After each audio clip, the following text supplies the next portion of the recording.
Shalom, shalom.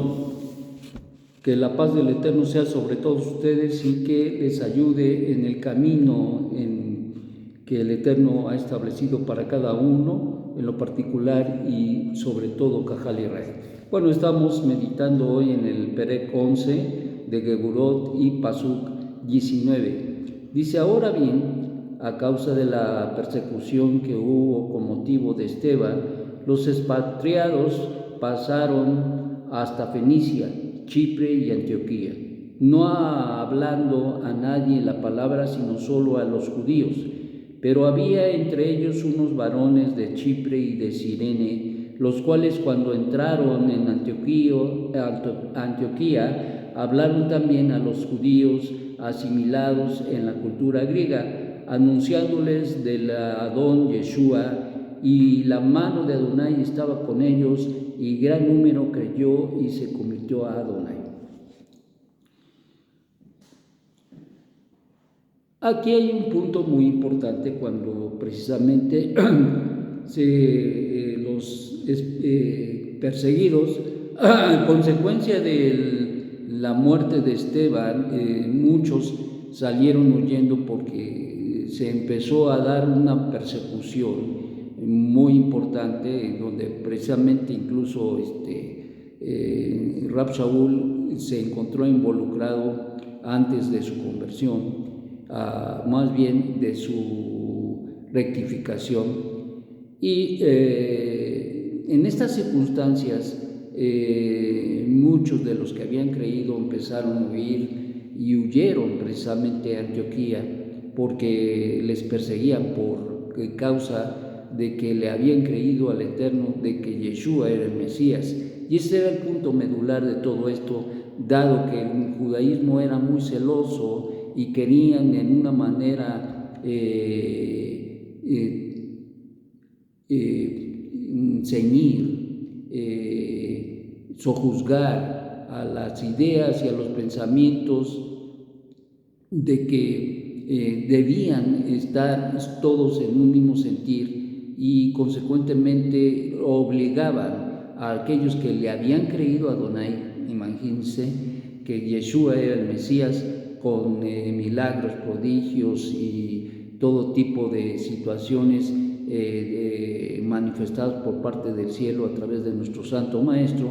Sin embargo, ellos no creyeron, sobre todo la élite de los políticos y la élite de los religiosos, como es el Cohen Gadol, y también todos aquellos que estaban involucrados en esta área. Entonces, consecuentemente, esto causó que se diera una persecución, y como decía yo, a la muerte entonces de Esteban, esa persecución se extendería, y muchos huyeron, y de eso nos habla aquí, y consecuentemente se fueron, dice, pero había entre ellos, dice, gente que se fue a Chipre, a Fenicia, Chipre y Antioquía, no hablando, dice, se fueron a la palabra, sino solo a los judíos, es decir, no hablaban a los gentiles. Hasta este punto no querían hablarle a los gentiles, pero sí a los judíos. Pero encontramos un grupo de judíos muy especiales, y estos judíos especiales que habitaban en Antioquía, que hablaron también a estos que eran, o que más bien fueron asimilados a la cultura griega, es decir, ellos ya experimentaban y no experimentaban más bien la Torah, los mandamientos, los estatutos, los decretos, la halajá de Hashem establecido desde Moshe Rabbeinu, sino que ya se habían asimilado, en otras palabras, y formaban parte del mundo griego, vivían conforme a los griegos, convivían conforme a los griegos, y toda esta situación incluso hablaban muchos de ellos el griego, asimilados, como dice aquí la escritura, a la cultura griega, anunciándoles entonces al Adón Yeshua.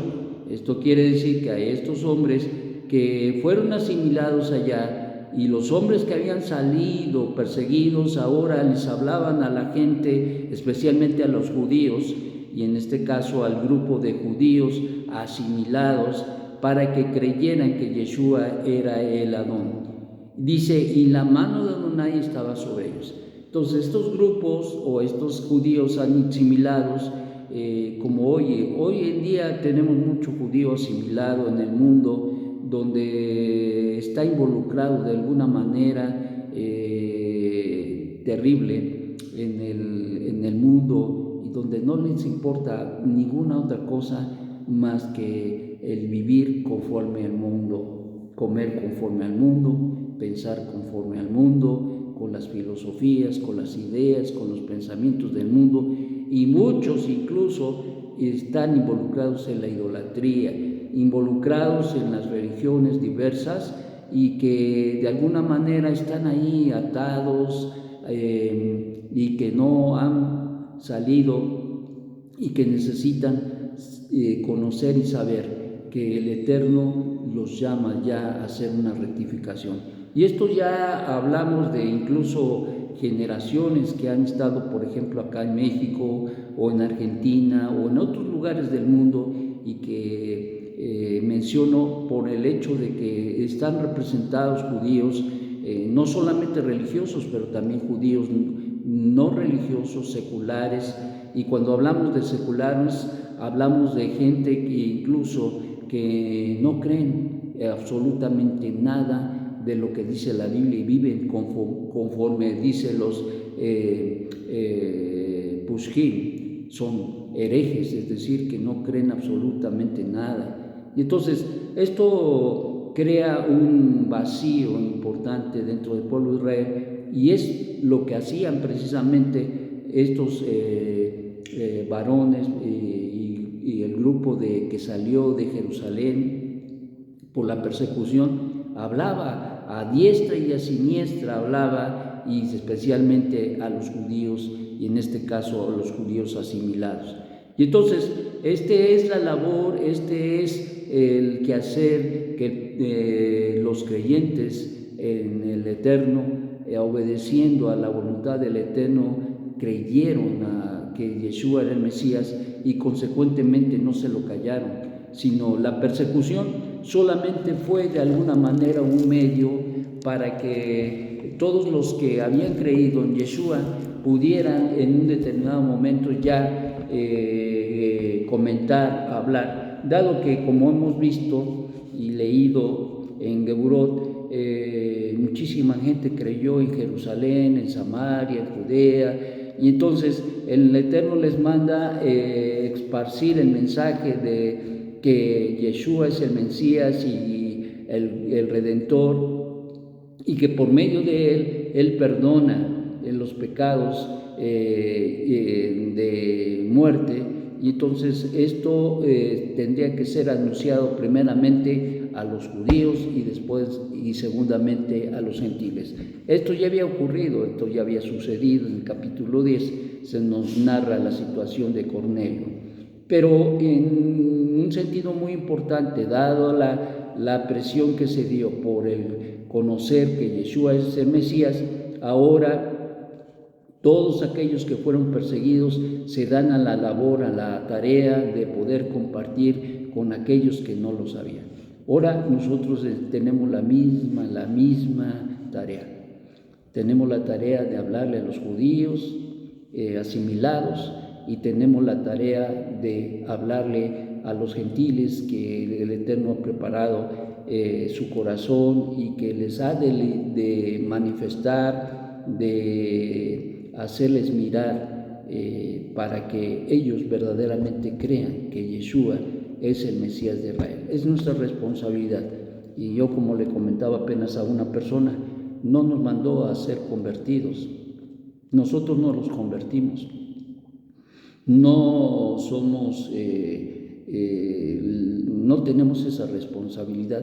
Ni siquiera el Eterno toma esa responsabilidad, sino que el Eterno da a conocer, revela que hay un solo Dios y un solo mediador entre Dios y los hombres, Yeshua HaMashiach, hombre, y cada hombre, cada mujer tendrá que tomar su propia decisión. Y comentaba y luego le decía a esta persona, si fuera que nosotros los presionáramos para que hicieran su conversión, o aún el mismo Hashem presionara a la gente para que creyera, entonces el problema era que cómo Hashem habría de enjuiciar a aquellos hombres que hicieron lo malo y que por presiones creyeron, y que consecuentemente cómo el Eterno los habría de juzgar. No habría razón, motivo para juzgarlos, puesto que fue por presión que ellos creyeron o aceptaron esta fe. Entonces, eso no es, Dios no obliga, ni nosotros tenemos que obligar. Dios no convierte, ni nosotros los tenemos que convertir. Ellos tienen que tomar la decisión y creer que Dios, el Todopoderoso y el Santo Israel, único, ha enviado al Mashiach, pero no al Mesías de los gentiles, Jesús, sino al Mesías de Israel, Yeshua, que es una cosa mucho, muy diferente. Entonces, consecuentemente, esa es nuestra responsabilidad, dar a conocer como lo hacían ellos, para que cada uno tome su propia decisión, judío o gentil. Que tengas un magnífico día y que no olvidemos que es nuestra responsabilidad y que esta responsabilidad es un gran privilegio. Shalom, shalom.